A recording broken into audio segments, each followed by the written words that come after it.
Simposium 3 ini akan dipandu oleh moderator yang terhormat Dr. Sofyan Budi Raharjo, spesialis paru konsultan FISR. Berikut CV singkat dari moderator terlebih dahulu. Dr. Sofyan Budi Raharjo, spesialis paru FISR, lahir di Surakarta 14 Juni 1978. Beliau menempuh pendidikan dokter umum di FK Unisula Semarang, lulus tahun 2004, dilanjutkan dengan dokter spesialis paru dan kedokteran respirasi FK UNS Surakarta, lulus tahun 2010. Beliau bekerja sebagai staf medis fungsional Divisi Pulmonologi dan Perawatan Kritis KSM Penyakit Dalam RSUP Dr. Karyadi Semarang tahun 2008 sampai sekarang. Beliau juga bekerja sebagai dokter mitra praktek di RS ST Elizabeth Semarang tahun 2012 sampai sekarang. Baiklah, untuk mempersingkat waktu, kepada Dr. Sofyan Budi Raharjo, waktu dan layar kami persilahkan, Dok. Halo, ya, suara saya sudah terdengar ya. Terima kasih kepada MC Dr. Sari pada sesi simposium ketiga ini. Kita akan dari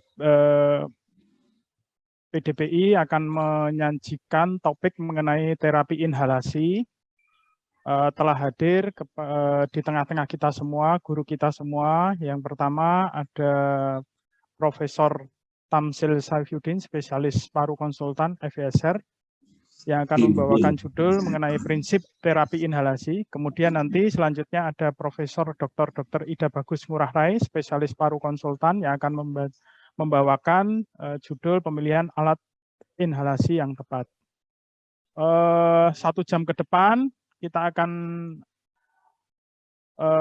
membicarakan mengenai topik terapi inhalasi ini. Sambil mempersiapkan slide-nya, mohon Prof. Tamsil untuk bisa mempresentasikan dalam waktu mungkin sekitar 20 menit ya, Prof. Saya akan bacakan kurikulum vitae dari Prof. Tamsil Saifuddin. Profesor Dr. Tamsil Saifuddin, spesialis paru konsultan. Beliau adalah guru besar tetap Fakultas Kedokteran Universitas Islam Sumatera Utara, UISU, anggota Majelis Kehormatan Perhimpunan Dokter Paru Indonesia. Beliau menempuh pendidikan dokter umum di FK USU Medan 1979, kemudian spesialis 1 paru FKUI Jakarta 1991, spesialis kedua paru, kemudian sebagai Dewan Penilai Keahlian PDPI 1995. Tanpa memperpanjang waktu, mohon dipersilahkan kepada Prof. Tamsil untuk memberikan presentasinya pada topik pertama mengenai terapi inhalasi. Monggo, silahkan Prof. Tamsil. Ya. Assalamualaikum warahmatullahi wabarakatuh. Selamat pagi. Waalaikumsalam warahmatullahi wabarakatuh. Para dokter sekalian di seluruh Indonesia. Ya. Lanjut. Kelihatan slide-nya? Ya, jadi kita akan berbicara tentang prinsip dasar dari terapi inhalasi. Saya mencoba memberikan bagaimana praktisnya sebenarnya. Dan tidak tumpang tindih dengan pembicara yang kedua. Ya. Nah, kita tahu bahwa target organ dari terapi inhalasi ini adalah saluran napas atau bronkus. Nah, bronkus sendiri artinya kita perlu memahami secara anatomi, secara histologi, ya, secara dan lain-lain. Nah, saluran pernapasan itu sebenarnya terbagi 2. Ya. Ada yang disebut dengan saluran napas besar dan saluran napas kecil, small airway. Nah, yang menjadi persoalan itu selalu adalah small airway, baik PPOK maupun asma. 2 target ini sebenarnya yang paling utama terapi inhalasi ini digunakan. Ya. Nah, small airway sendiri berbeda dengan large airway itu dalam hal diameter. Small itu kurang dari 2 mm, sedang large itu adalah lebih dari 2. Kemudian kalau kita lihat luas permukaan, small airway itu paling luas. Nanti kita lihat berapa luas. Tetapi yang menarik itu adalah reseptor. Nah, dua obat ini, kortikosteroid dan beta-2 adrenoreseptor, ini sangat penting. Ya. Kita tahu bahwa di small airway itu, baik steroid reseptor maupun beta-2 adrenoreseptor, itu sama-sama tinggi, banyak sekali di situ reseptor sebenarnya. Jadi memang ini adalah tujuannya dari obat-obatan yang akan diberikan di sana. Gitu. Di small airway sendiri, beta-2 adrenoreseptor itu rendah. Ya. Tapi kortikosteroid reseptor tinggi, banyak di sana. Ya. Ini penting diketahui. Ya. Nah, kedua adalah kalau saya selalu mengatakan kepada murid-murid saya, kalau kita berjalan dari hidung orang terus kita masuk ke dalam, berapa kali belok itu baru sampai ke alveoli. Nah, ini kadang-kadang juga kita nggak perhatikan gitu ya.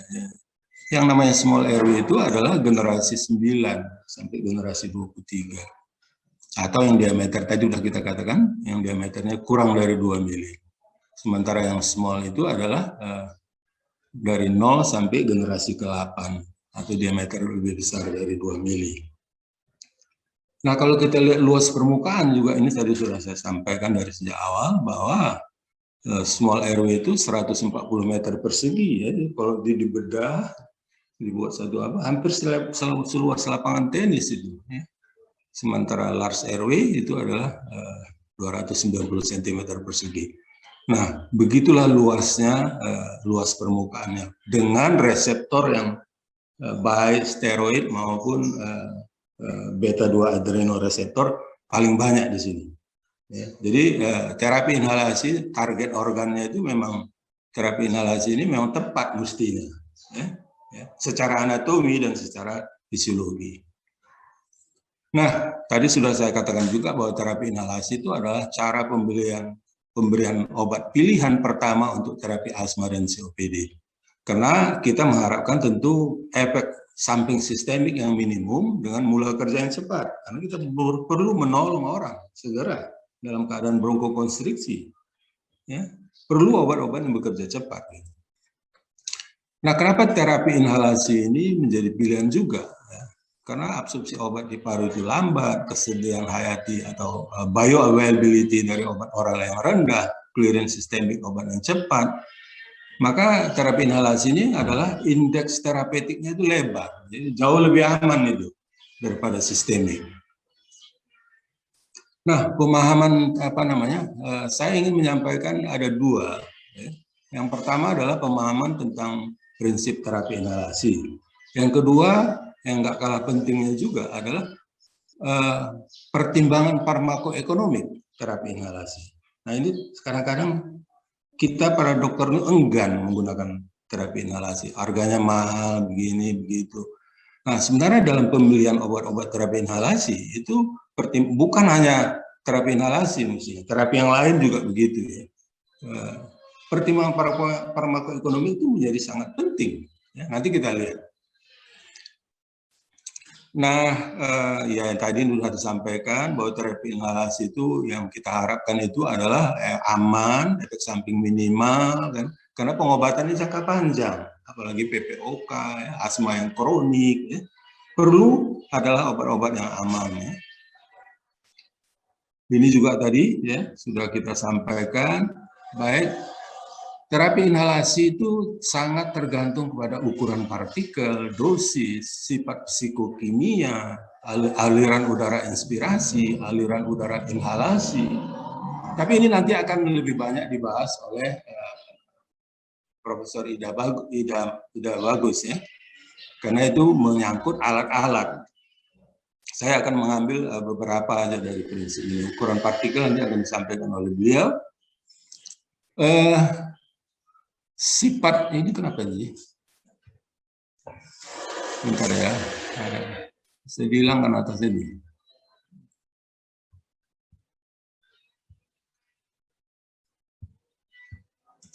Nggak bisa gue.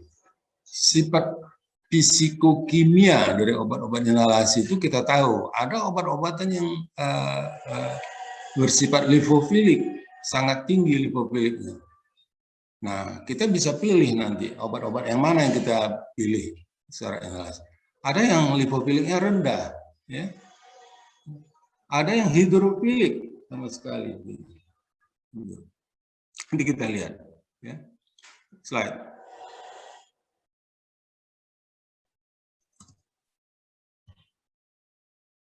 Mulai.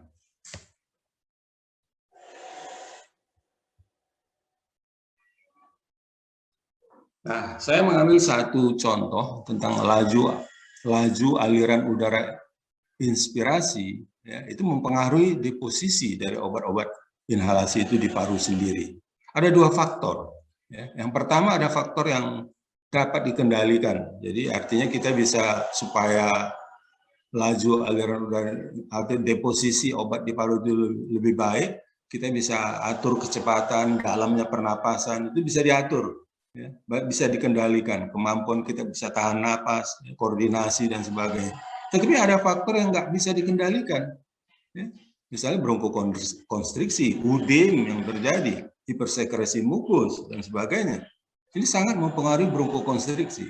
Ya. Nanti kita lihat keterangannya tentang ini, faktor yang nggak bisa dikendalikan. Nah, kita tahu pada satu eksaserbasi asma itu bukan hanya bronkokonstriksi yang terjadi, juga terjadi vasodilatasi karena proses inflamasi itu. Jadi ada dua hal, ada bronkokonstriksi, ada vasodilatasi. Nah, vasodilatasi sendiri itu akan menyebabkan eksudasi dari plasma itu ke lumen saluran napas. Itulah hipersekresi mukus dan sebagainya. Apakah cukup dengan bronkodilator saja? Gitu. Kalau ada orang dalam keadaan suatu serangan asma. Nah, ketersediaan hayati obat inhalasi di paru atau bioavailability obat di paru-paru itu sangat tergantung kepada farmakokinetik dan farmakodinamik dari obat inhalasi. Jadi kita perlu juga mengetahui obat-obatan ini farmakokinetiknya bagaimana, farmakodinamiknya bagaimana, ya. Ini sangat mempengaruhi keberhasilan terapi, ya. Sehingga efek terapi yang diinginkan akan tercapai, efek samping obat yang tidak diinginkan bisa dihindarkan. Gitu ya. Nah, farmakokinetik dan farmakodinamik, misalnya ada bronkodilator. Ya. Kita tahu bronkodilator itu ada yang lipofilik, seperti gambar yang di sebelah kanan sekali ini. Ya, jadi kalau dia sifatnya adalah lipofilik, dia mudah masuk ke reseptor, maka kerjanya akan menjadi cepat. Jadi dia mempunyai onset of action yang cepat, ya, mula kerja yang cepat. Jadi pilihan adalah kalau terjadi bronkokonstriksi, maka segera berikan obat-obatan yang mempunyai onset yang cepat. Tentu kita harus tahu, ya. Oh, rupanya salmeterol itu adalah salbutamol sebelah kiri, sorry ya. Salbutamol adalah hidrofilik, ya, yang paling kiri ini. Ya. Maka dia mempunyai duration of action yang cepat atau fast onset. Nah, kita ketahui juga ada bronkodilator yang kerja lama, ya. Formoterol, salmeterol. Kalau dalam pengobatan asma itu adalah ICS LABA. Ada dua LABA. Ya. Yang pertama adalah formoterol dan yang satu lagi adalah salmeterol. Kamu bisa kenal itu ada obat apa namanya itu? Ya. Salmeterol itu adalah lipofilik. Berarti dia apa namanya?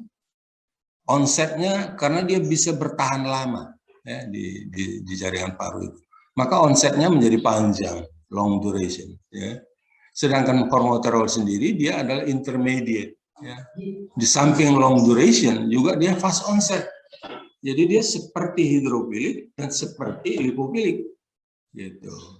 Jadi kalau kita dalam menata laksana memilih obat-obat inhalasi secara prinsip, ya, kalau kita perlu kerja cepat, kita punya salmeterol misalnya, ya, kita punya salbutamol, ya, di tempat kita bekerja, itu adalah hidrofilik.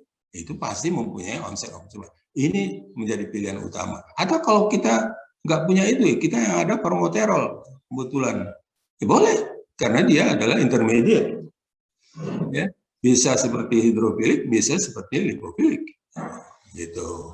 Ya, itu farmakokinetik dan farmakodinamik dari bronkodilator. Nah, ini buktinya ya. Jadi ada penelitian juga sudah dilakukan bahwa sama onsetnya kalau diberikan salbutamol dengan diberikan formoterol. Ya, dalam berapa menit ini. Itu akan dalam tempo beberapa menit, 25 menit itu akan terjadi bronkodilatasi segera ya, baik formoterol maupun ada evidence-nya ya. Walaupun secara teori mengatakan begini, tapi buktinya mana? Dan ini ada evidence-nya. Nah, kortikosteroid sendiri dalam keadaan eksaserbasi itu diperlukan apa tidak? Perlu. Ya. Selama ini kita berpikir, oh, kenapa nggak dikasih yang sistemik? Kita tahu bahwa kerja dari kortikosteroid ini, mekanisme kerjanya itu melalui mekanisme genomik dan mekanisme non-genomik. Ya. Yang genomik itu melalui intraseluler glukokortikosteroid reseptor atau IGR. Ini memang jumlahnya besar. Ya. Tapi itu onsetnya delay. Ya. 4 jam itu baru kita bisa dapat, lebih kurang. Ya. Jadi jangan menganggap bahwa kortikosteroid sistemik itu jauh lebih baik. Nah, kalau dia yang bekerja menurut mekanisme non-genomik, dia akan reseptor itu berada di membran, ya, dari membran glukokortikoreseptor. Itu onsetnya cepat dalam detik atau menit. Ya. Nah, kenapa pilihan itu jatuh kepada steroid yang seperti ini? Tadi kita sudah lihat bahwa ini melalui mekanisme non-genomik itu, maka akan terjadi vasokonstriktor, itu yang diharapkan. Ya, jadi kita bukan hanya mengendalikan bronkus yang bronkokonstriksi, tapi kita juga mengendalikan udim, mengendalikan hipersekresi dengan memberikan steroid secara cepat. Ya. Itu prinsip-prinsip yang perlu kita ketahui dalam terapi inhalasi. Nah, ini adalah penelitiannya. Ya. Tadi sudah saya terangkan, ya, dengan dosis tinggi ICS, dia akan mempunyai 2 mekanisme aksi, baik genomik maupun genomik dia sebagai antiinflamasi, tapi non-genomik dia sebagai vasokonstriktor. Ya, maka onset obat itu dalam detik dan menit melalui mekanisme ini. Kalau kita hanya memberikan sistemik, ya, kalau kita lihat perbandingan antara kerja sistemik steroid dengan sistemik inhalasi, onsetnya itu baru muncul 4 jam kemudian. Ya, jadi udemnya, sekretnya, jadi bukan masalah bronkokonstriksinya saja gitu ya. Baik, itu tentang steroid dan bronkodilator. Nah, saya ingin sedikit ya, di penghujung materi saya ini adalah membicarakan tentang pertimbangan farmakoekonomik. Ya, jadi ini selalu kita mengabaikan ini. Farmakoekonomik itu sendiri adalah satu deskripsi analisis biaya yang dikeluarkan untuk obat pada satu pengobatan dalam sistem pelayanan kesehatan atau tanaman masyarakat. Nah, ini yang selalu jadi pemikiran di dalam memilih prinsip terapi inhalasi. Wah, biayanya mahal, harganya mahal obatnya, gitu. Apa betul itu? Ya? Karena harga itu nggak sama dengan biaya. Ya, price tidak sama dengan cost. Ingat itu. Jadi jangan memilih ini harga obat mahal, harga obat ini lebih murah, tapi cost-nya nanti lebih mahal. Mana yang kita mau, kan gitu. Nah, pertimbangan farmakoekonomi sendiri ada 4 analisis. Yang pertama adalah cost effectiveness analysis. Pilihan pertama itu adalah mana obat yang paling efektif. Itu artinya menurut evidence base. Ya. Kemudian apakah obat ini memenuhi cost utility? Ya, apakah obat ini memenuhi cost minimisasi? Ya. Apakah obat ini memenuhi cost benefit? Cost benefit ini adalah kalau kita bekerja di suatu insurance, misalnya BPJS dan sebagainya. Jangan ada BPJS mengatakan ini obat mahal, nggak bisa masuk. Belajar dong. Ya. Nah, ini yang saya katakan tadi bahwa cost effective analysis itu adalah pilihan obat yang paling appropriate, yang paling adekuat dalam penata laksanaan suatu obat asma yang sesuai dengan evidence based medicine. Jadi kalau asma itu pilihannya itu adalah ICS LABA, ya, bukan salbutamol tablet, bukan teopilin dan sebagainya. Memang harga murah, tapi cost-nya nanti bolak-balik masuk rumah sakit, apa itu ini itu gitu ya. Ya.